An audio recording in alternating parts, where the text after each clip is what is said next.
Hi everyone and welcome back to the new crime story.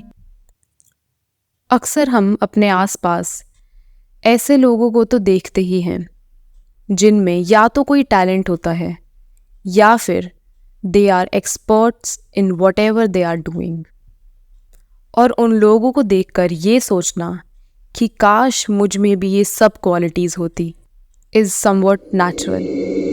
लेकिन उन qualities को पाने के लिए किसी की ज़िंदगी के साथ खेलना इज़ नॉट नेचुरल। तो आज हम एक ऐसी क्राइम स्टोरी के बारे में बात करने वाले हैं जिसमें एक आम इंसान ने खुद को सेटिस्फाई करने के लिए ना जाने कितने लोगों की ज़िंदगी के साथ खिलवाड़ किया है। धीरेंद्र सिंह, जो कि एक लोकल जर्नलिस्ट था एक हिंदी न्यूज़पेपर में जिसका नाम था आज इलाहाबाद का एक छोटा और लोकल न्यूज़पेपर था जो अपनी लेटेस्ट और सेंसेशनल न्यूज़ को कवर करने के लिए जाना जाता था। धीरेंद्र 2000s में एक राइजिंग जर्नलिस्ट था और कई इम्पॉर्टेंट न्यूज़ स्टोरीज़ को भी कवर कर चुका था। उसकी एक छोटी सी फैमिली भी थी जो उसी के साथ इलाहाबाद में रहती थी।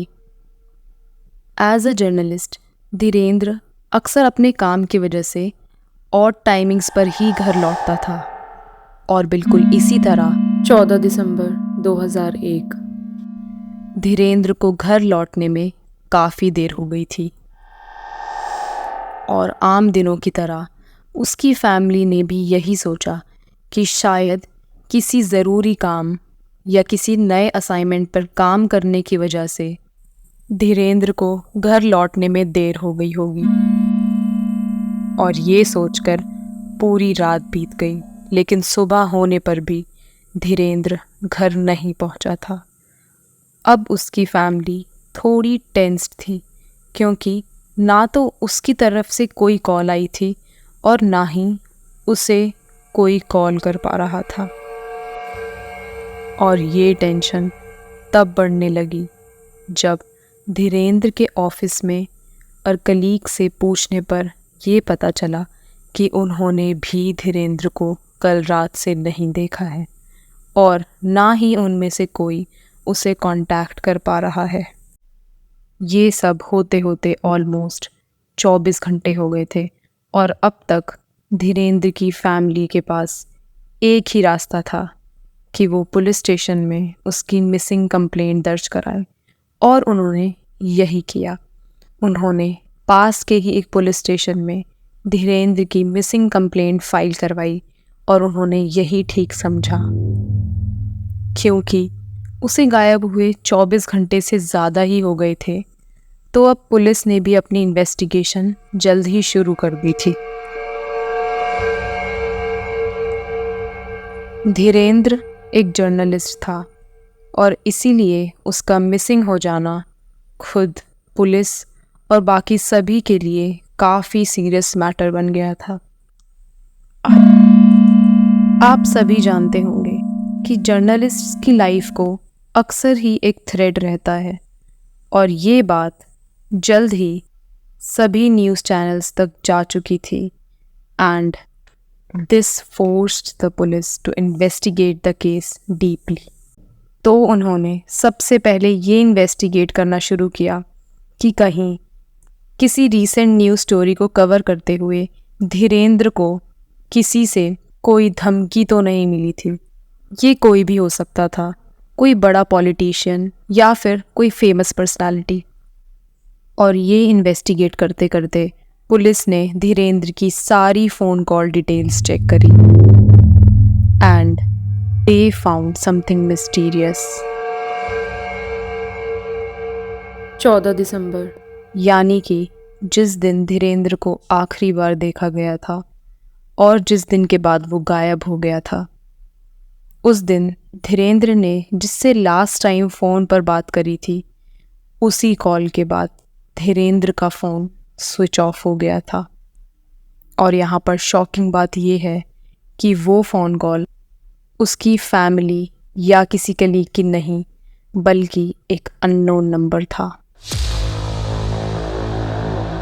तो यही पुलिस को शक हुआ और उन्होंने उस नंबर पर, जो कि एक लैंडलाइन नंबर था, उस पर कॉल करी और वो कॉल पिक किया। फूलन देवी, who lived in Shankargarh area of Allahabad, and she was a local member of ज़िला पंचायत। बेसिकली वो लैंडलाइन नंबर छिवकी एरिया के एक घर का था, जो कि फूलन देवी और उसके हस्बैंड का था। ये पता चलते ही पुलिस इमीडिएटली फूलन देवी के घर पहुंची और उससे पूछताछ करना शुरू किया। लेकिन पूछताछ के दौरान फूलन देवी ना तो ज़्यादा कुछ बता रही थी और वो ऐसा जता रही थी कि उसको कुछ पता ही नहीं है, या वो ऐसा दिखाने की कोशिश कर रही थी कि वो कुछ जानती नहीं, सब जानते हुए भी। इसके बाद वहाँ पुलिस ने छानबीन करना शुरू कर दिया था और छानबीन के दौरान पुलिस को उस घर से, यानी कि फूलन देवी और उसके हस्बैंड के घर से, कुछ ऐसा सामान मिला जो थोड़ा स्ट्रेंज था। और ये प्रूव हो जाने के बाद कि वो सामान धीरेंद्र सिंह का ही है, पुलिस ने फूलन देवी से आगे और क्वेश्चनिंग शुरू करी, जहां उसने अपने हस्बैंड के बारे में बताया। हमें केस में आगे बढ़ने से पहले राम निरंजन के बारे में जानना बहुत ज़रूरी है। Ram Niranjan, who was born in 1962 in a tribal Kol community in Allahabad, which is now Prayagraj, Uttar Pradesh. Ram Niranjan एक एडहॉक एम्प्लॉय था, मतलब कि वो एक रेगुलर एम्प्लॉय नहीं था। उसे जब भी जैसा भी काम मिलता था वो कर लेता था। And also he was a driver at a factory run by government. Ram Niranjan के बारे में पता चलते ही पुलिस ने फ़ौरन उससे मिलना ही ठीक समझा और उससे बात करते वक्त राम निरंजन ने ये बताया कि धीरेंद्र उसका एक अच्छा दोस्त था। उनकी दोस्ती इलेक्शंस के वक्त ही हुई थी, क्योंकि राम निरंजन की वाइफ फूलन देवी काफ़ी इलेक्शंस में पार्टिसिपेट करती थी एज अ कैंडिडेट, और उन इलेक्शन कैंपेन्स को कवर करने के लिए धीरेंद्र भी वहाँ पर होता था। इस वजह से राम निरंजन और धीरेंद्र एक दूसरे को जानने लगे थे। लेकिन पुलिस को राम निरंजन के पास से कोई भी स्ट्रॉन्ग लीड नहीं मिली, इसलिए पुलिस वहाँ से बिना किसी सबूत के वापस आ गई थी। लेकिन धीरेंद्र सिंह के गायब होने की वजह से मीडिया, उसकी फैमिली और लोगों ने पुलिस पर काफ़ी प्रेशर क्रिएट किया हुआ था, और इसीलिए पुलिस ने पिछले 1 साल की सारी मिसिंग रिपोर्ट्स जो इलाहाबाद के आसपास के एरियाज़ में हुई थी, उन सब को फिर से खंगाला, और उनमें से कुछ ज़रूरी नाम सामने आए, जो कि थे Kalicharan Srivastava, who was a guard, Ashok जो कि एक ड्राइवर था, संतोष एक क्लीनर था, और मोइन जिसे हिप्नोसिस की आर्ट बहुत ही अच्छे से आती थी। इन सब में कोई भी रिलेशन या किसी भी तरह का कनेक्शन नहीं मिला, लेकिन एक बात जो काफ़ी स्ट्रेंज थी वो ये थी कि किसी ना किसी चीज़ में ये लोग माहिर थे। ये काफ़ी इंटेलिजेंट थे, जो भी काम करते थे उसमें पूरी तरह से एक्सपर्ट थे। बिना किसी लीड के ये सब इन्फॉर्मेशन पुलिस के लिए किसी भी काम की नहीं थी। लेकिन सोचने वाली बात ये थी कि धीरेंद्र ने रात के 11:15 बजे नैनी के एक गांव यानी फूलन देवी और राम निरंजन के घर पर फ़ोन क्यों किया। पुलिस का शक घूम फिरकर बार बार इसी बात पे आता था कि अगर धीरेंद्र को इतनी रात को कोई भी इमरजेंसी थी तो उसने अपने घर, फ्रेंड्स या कलीग्स को फ़ोन क्यों नहीं किया, जबकि राम निरंजन और धीरेन्द्र सिर्फ एक कैजुअल फ्रेंड्स के अलावा और कुछ भी नहीं थे।